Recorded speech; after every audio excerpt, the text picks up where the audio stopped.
Hi, കഴിഞ്ഞ ദിവസം heritage പെർസ്ബൈറ്റേറിയൻ church മേസണിലെ പള്ളിയിൽ വെച്ച് ഒരു ജേണി ടു ബെത്ലഹേം എന്നൊരു പരിപാടി അത് കാണാൻ വേണ്ടി ഞങ്ങൾ പോയി. നല്ല പരിപാടി ആയിരിക്കും എന്ന് അറിഞ്ഞിട്ടാണ് പോയത്. ഇത് നടന്നത് ഡിസംബർ 8-ാം തീയതിയാണ്. 5 മണി തൊട്ട് 8 മണി വരെയാണ് ആ പരിപാടി. ഞങ്ങൾ ആദ്യം അവിടേക്ക് പോയി.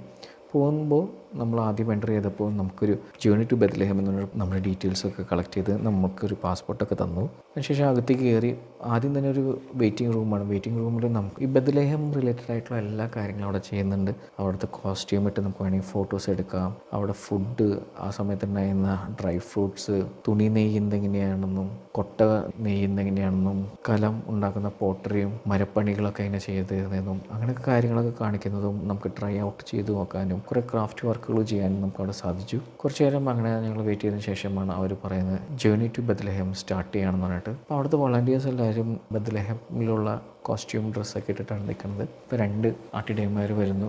2 പെൺകുട്ടികളാണ്. അവർ നമ്മളെ ആദ്യം ജേണി തുടങ്ങാമെന്ന് പറയുന്നു. എന്നിട്ട് നമ്മൾ ആദ്യം കൊണ്ടുവന്ന് ചാപ്പലിലേക്കാണ്. ചാപ്പലിൽ ഒരു കൊയർ സെറ്റ് ചെയ്തിട്ടുണ്ടായിരുന്നു. നല്ല രസമായിരുന്നു. ഭയങ്കര സൂത്തിങ് സൗണ്ടും നല്ല രസമായിട്ട് നമുക്ക് കേൾക്കാൻ ആസ്വദിക്കാൻ പറ്റി. പ്രത്യേകിച്ച് അതൊരു പള്ളിയൊക്കെ ആയതുകൊണ്ട് നല്ല എക്കോ ഫീലും കൂടി ഉള്ളതുകൊണ്ട് നല്ല രസമായിരുന്നു കേൾക്കാൻ.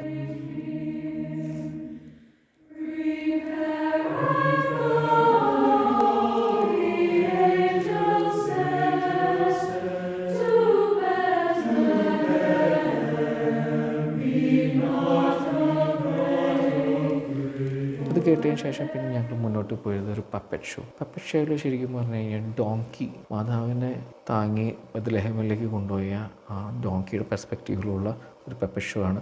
അടിപൊളി പപ്പറ്റ് ഷോ ആയിരുന്നു. അവരുടെ വോയിസ് ഓവർ കൊടുക്കുന്നതും അടിപൊളിയായിരുന്നു. സൂപ്പറായിരുന്നു voice over. I am so excited! Do you know why? Anybody? Do you know why? Why? Anybody have any ideas? I'll tell you the story about the journey. It all began really early. But I don't mind. I like carrying അത് Mary. കഴിഞ്ഞിട്ട് ഒരു അടുത്ത സെക്ഷനിലേക്ക് പോയി നമുക്ക് അവിടെ മാതാവിനെ മാലാഖ പ്രത്യക്ഷപ്പെടുന്ന ഒരു സീനാണ്. ടാബ്ലോ രൂപത്തിലാണ് നമ്മളെ കാണിച്ചത്.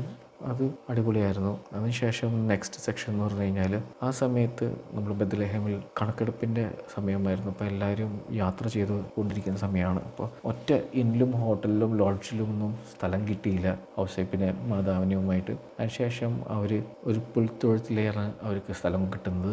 അപ്പോൾ ആ പുൽത്തൊഴുത്ത് കൊടുത്ത ആ ഉടമസ്ഥൻ്റെ ഇന്നെ പറ്റിയാണ് ഇവിടെ കാണിക്കുന്നത്. റെപ്രസെൻറ്റേഷൻ ആയിരുന്നു. അത് കൊള്ളായിരുന്നു. ആ റെപ്രസെൻറ്റേഷൻ കഴിഞ്ഞ് നമ്മുടെ അടുത്ത് ഒരു ലൈറ്റ് ഫോളോ ചെയ്യാൻ പറയുന്നു. ആ ലൈറ്റ് ഫോളോ ചെയ്ത് ഞങ്ങൾ പുറത്തേക്ക് പോയപ്പോൾ കഴുത, ഒറിജിനൽ കഴുതയായിരുന്നു. നല്ല രസമായിരുന്നു. നമുക്കത് തൊടാനും അനുഭവപ്പെടാനും അതിൻ്റെ കരച്ചിലൊക്കെ നമ്മൾ കേട്ടു. ആ കഴുതനെ കണ്ട് ഞങ്ങൾ ആസ്വദിച്ച് മുന്നോട്ട് നീങ്ങിയപ്പോൾ അവിടെ ആട്ടിടയന്മാരുടെ ഒരു സെക്ഷൻ, ആട്, ചെമ്പരി ആടും കാര്യങ്ങളൊക്കെ ആയിട്ട് ഇരിക്കുന്നു. നമുക്ക് ആടിനെ പറ്റി അറിയാനും ആട്ടിടയന്മാരുടെ വേഷത്തിൽ കുറേ പേരുണ്ട്. അവരായിട്ട് നമുക്ക് സംസാരിക്കാനും സാധിച്ചു. ഇപ്പോഴാണ് പെട്ടെന്ന് മാലാഖ പ്രത്യക്ഷപ്പെടുന്നത്. മാലാഖ പ്രത്യക്ഷപ്പെട്ടിട്ട് ആട്ടിടയന്മാരുടെ അടുത്ത് പറയുന്നു, നിങ്ങളൊരു ലൈറ്റ് ഫോളോ ചെയ്യൂ, ആ ലൈറ്റ് നിങ്ങളെ ക്രിസ്തുവിൻ്റെ അടുത്തേക്ക് എത്തിക്കുമെന്ന് പറയുന്നു. ഞങ്ങൾ ലൈറ്റ് ഫോളോ ചെയ്ത് ഞങ്ങൾ പോയി പുൽക്കൂട്ടിൽ ഉണ്ണിയേശുവിനെ കണ്ടു. ഉണ്ണിയേശു ഞങ്ങൾ ആദ്യം വിചാരിച്ച ഒരു ഡോളാണ്, പക്ഷെ ഒറിജിനൽ കുഞ്ഞായിരുന്നു. അധികം മാസമാവാത്ത ഒരു കുഞ്ഞ് തന്നെയാണ് അവിടെ അവർ പ്രസൻറ്റ് ചെയ്തത്. മാതാവും ഔസേപ്പൊക്കെ കണ്ണാടി വെച്ചിട്ടുണ്ടെങ്കിലും നല്ല ഭംഗിയാണ് അവരെ കാണാൻ. ആ റെപ്രസെൻറ്റ് ചെയ്ത രീതിയും ആ പുൽത്തൊഴുത്തും കാണിച്ചിരിക്കുന്നത് അടിപൊളിയാണ്. നല്ല തണുപ്പുള്ള സമയമാണ്. പുറത്താണ് ഇത് സെറ്റ് ചെയ്തേക്കുന്നത്. വിൻ്റർ ടൈമാണ്. എന്നാലും അത് ലൈറ്റപ്പും കാര്യങ്ങളൊക്കെ അടിപൊളിയാണ്. ഒറിജിനൽ കൊച്ചാണ് ഉണ്ണിയേശുവായിട്ട് അഭിനയിക്കുന്നത്. കാണുമ്പോൾ തന്നെ നമുക്ക് ഭയങ്കര ഒരു അത്ഭുതമായിരുന്നു. ആ തണുപ്പത്ത് ആ കൊച്ചിനെ ഇരുത്തി കാണിച്ചല്ലോ എന്ന രീതിയിൽ.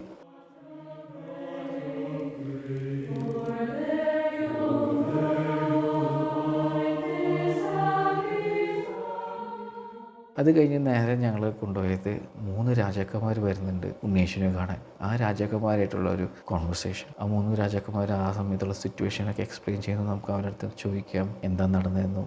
To them. And then it was time for us to retire and go back to our encampment. and it was probably a little bit easier for us. പിന്നെ അവർ കൊണ്ടുവന്ന ഗിഫ്റ്റൊക്കെ അവിടെ കാണിക്കുന്നുണ്ട്. അതിൽ നിന്ന് നമുക്കും കുറച്ച് ഗിഫ്റ്റ് തന്നു. കോയിൻ രൂപത്തിലുള്ള ചോക്ലേറ്റ്സ് ഉണ്ടല്ലോ, അതാണ് കിട്ടിയത്. കുട്ടികൾ അതൊക്കെ എടുത്ത് കഴിച്ചു. അങ്ങനെ ഞങ്ങൾ ജേർണി ഓഫ് ബെത്ലഹേം അവിടെ വെച്ച് അവസാനിക്കുകയാണ്. നല്ലൊരു അനുഭവമായിരുന്നു. ശരിക്കും നല്ല രസമായിട്ട് അതൊന്ന് പ്രസൻറ്റ് ചെയ്തിരുന്നത്. തുടക്കം തൊട്ട് ഭക്ഷണവും ക്രാഫ്റ്റും പാട്ടും പെപ്പറ്റ് ഷോ, സ്റ്റാബ്ലോ, കഴുത, ചിമ്പിരിയാടികൾ എല്ലാം അടിപൊളി, സൂപ്പർ പരിപാടി. അപ്പോൾ thank you for watching this video. നിങ്ങൾക്ക് ഈ വീഡിയോ ഇഷ്ടമാണെങ്കിൽ ലൈക്ക് ചെയ്യുക, ഷെയർ ചെയ്യുക, സബ്സ്ക്രൈബ് ചെയ്യുക. പിന്നെ അടുത്ത വീഡിയോ കാണാം. ബൈ.